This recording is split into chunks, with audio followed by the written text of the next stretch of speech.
The members of the stock company were vastly amused when some of Paul's stories reached them, especially the women.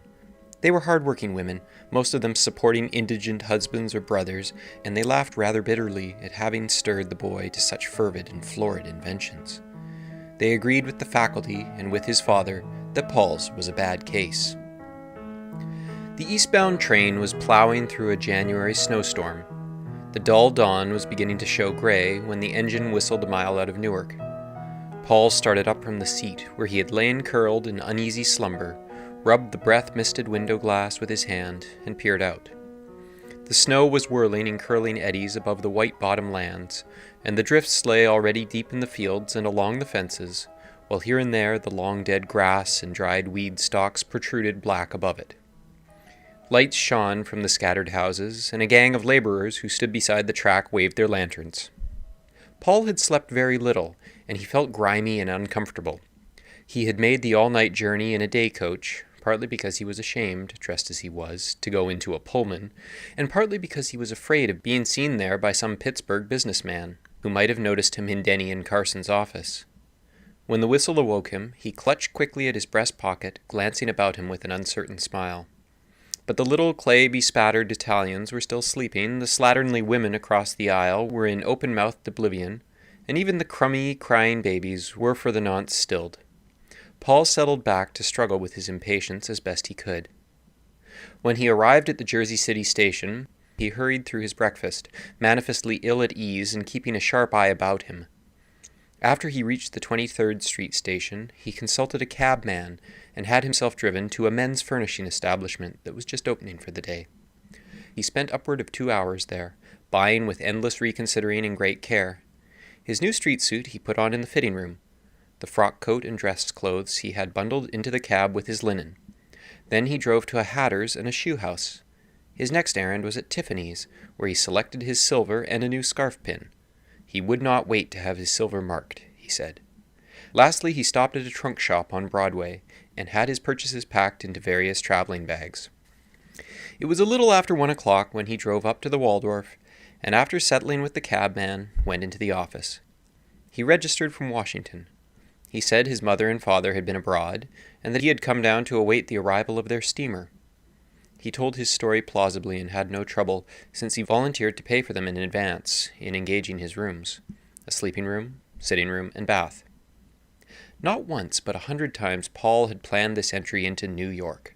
He had gone over every detail of it with Charlie Edwards, and in his scrapbook at home there were pages of description about New York hotels, cut from the Sunday papers. When he was shown to his sitting room on the 8th floor, he saw at a glance that everything was as it should be. There was but one detail in his mental picture that the place did not realize, so he rang for the bellboy and sent him down for flowers. He moved about nervously until the boy returned, putting away his new linen and fingering it delightedly as he did so. When the flowers came, he put them hastily into water, and then tumbled into a hot bath. Presently he came out of his white bathroom, resplendent in his new silk underwear, and playing with the tassels of his red robe. The snow was whirling so fiercely outside his windows that he could scarcely see across the street, but within the air was deliciously soft and fragrant. He put the violets and jonquils on the tabouret beside the couch, and threw himself down, with a long sigh, covering himself with a Roman blanket. He was thoroughly tired. He had been in such haste. He had stood up to such a strain, covered so much ground in the last 24 hours, that he wanted to think about how it had all come about. Lulled by the sound of the wind, the warm air, and the cool fragrance of the flowers, he sank into deep, drowsy retrospection. It had all been wonderfully simple. When they had shut him out of the theater and concert hall, when they had taken away his bone, the whole thing was virtually determined. The rest was a mere matter of opportunity. The only thing that at all surprised him was his own courage, for he realized well enough that he had always been tormented by fear, a sort of apprehensive dread that, of late years, as the meshes of the lies he had told closed about him, had been pulling the muscles of his body tighter and tighter. Until now he could not remember the time when he had not been dreading something. Even when he was a little boy, it was always there, behind him, or before, or on either side. There had always been the shadowed corner, the dark place into which he dared not look, but from which something seemed always to be watching him. And Paul had done things that were not pretty to watch, he knew.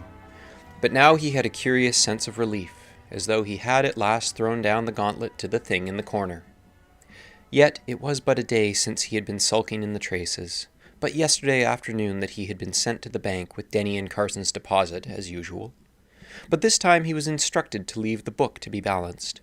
There was above $2,000 in checks, and nearly 1,000 in the banknotes which he had taken from the book and quietly transferred to his pocket. At the bank he had made out a new deposit slip.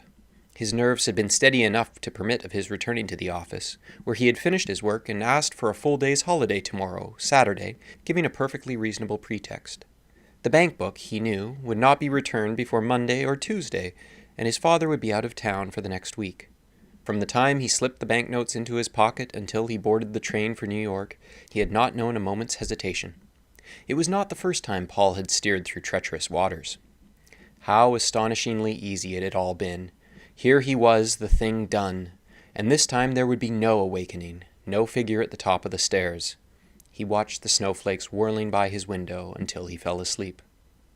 When he awoke, it was 3 o'clock in the afternoon. He bounded up with a start. Half of one of his precious days gone already. He spent more than an hour in dressing, watching every stage of his toilet carefully in the mirror.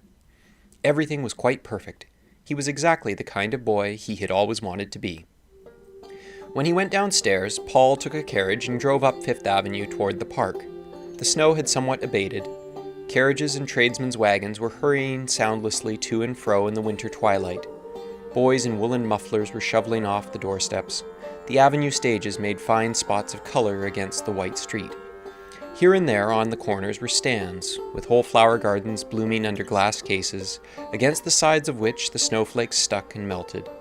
Violets, roses, carnations, lilies of the valley, somehow vastly more lovely and alluring that they blossomed thus unnaturally in the snow. The park itself was a wonderful stage winterpiece. When he returned, the pause of the twilight had ceased, and the tune of the streets had changed. The snow was falling faster. Lights streamed from the hotel that reared their dozen stories fearlessly up into the storm, defying the raging Atlantic winds.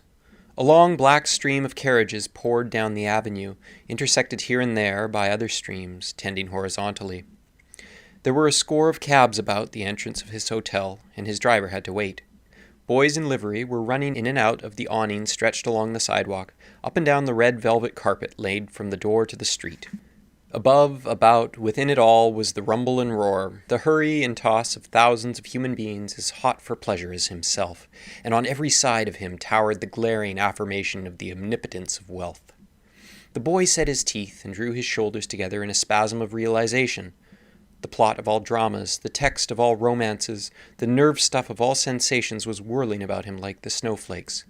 He burnt like a faggot in the tempest.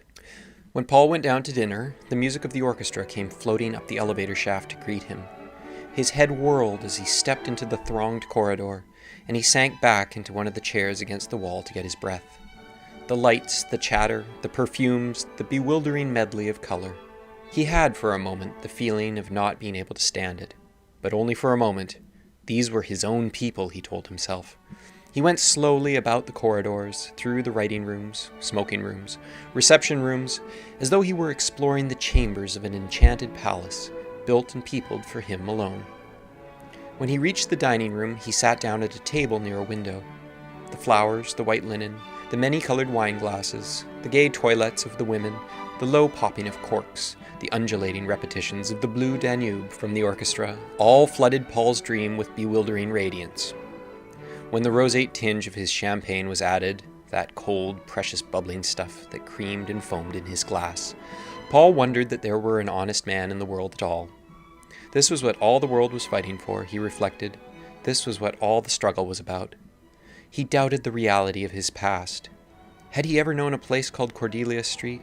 A place where fagged-looking businessmen got on the early car, mere rivets in a machine, they seemed to Paul. Sickening men, with combings of children's hair always hanging to their coats, and the smell of cooking in their clothes. Cordelia Street.